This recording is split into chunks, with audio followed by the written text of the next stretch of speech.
June 4th, 1861. A British passenger ship is steaming up the Strait of Belle Isle, between the coasts of Newfoundland and Labrador. Just 3 days after departing Montreal on her way to Liverpool, the ship strikes an iceberg and sinks, much like the Titanic nearly 50 years later. However, unlike the Titanic, the quick and heroic actions of her crew miraculously managed to save nearly all on board. Nonetheless, 35 people tragically lost their lives in her sinking. The story of SS Canadian begins with the founding of the Allan Line by Captain Alexander Allan in 1819, who was looking to found a new shipping company, one that would take passengers and cargo from Canada to Scotland. At first they would operate sailing ships, but in 1854 the Allan Line received their first steamship, the SS Canadian. From there, the Allan Line began to replace their older sailing ships with more modern steamships. The Allan Line began to grow and eventually became one of Canada's largest shipping companies. However, on June 1st, 1857, SS Canadian was wrecked off of Quebec, but with no lives lost. Now with the first SS Canadian gone, a few years later, the Allan Line ordered a new steamship, which would later become the second SS Canadian.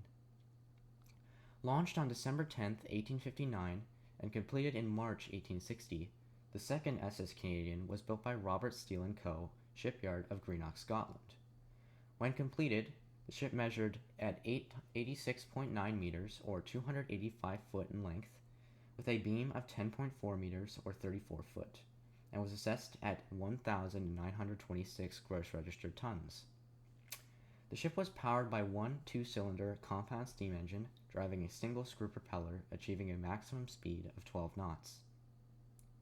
On June 4th, 1861, the SS Canadian sailed from Quebec, Canada to Liverpool, United Kingdom, with 60 crew and 241 passengers on board. When the Canadians sailed through the Strait of Belle Isle, ice and heavy weather began to form, and the captain ordered the ship to be slowed to 5 knots while passing through the ice. At 11:50 a.m., the Canadian struck an iceberg, which was largely hidden under water, 4 nautical miles or 7.4 kilometers north of Cape Bald, Newfoundland. The collision fatally damaged the ship's 3 watertight compartments, and they were soon quickly flooded. Since the collision was at such low speed, and passengers had been preparing for lunch, most passengers did not know anything was wrong until they noticed the crew, on order of the captain, were preparing the lifeboats to be lowered. Since the ship was sinking quickly, the crew needed to work very fast to evacuate everyone before the ship sank. All lifeboats were successfully lowered except for lifeboat number 8, which capsized while being lowered, killing at least 30 people.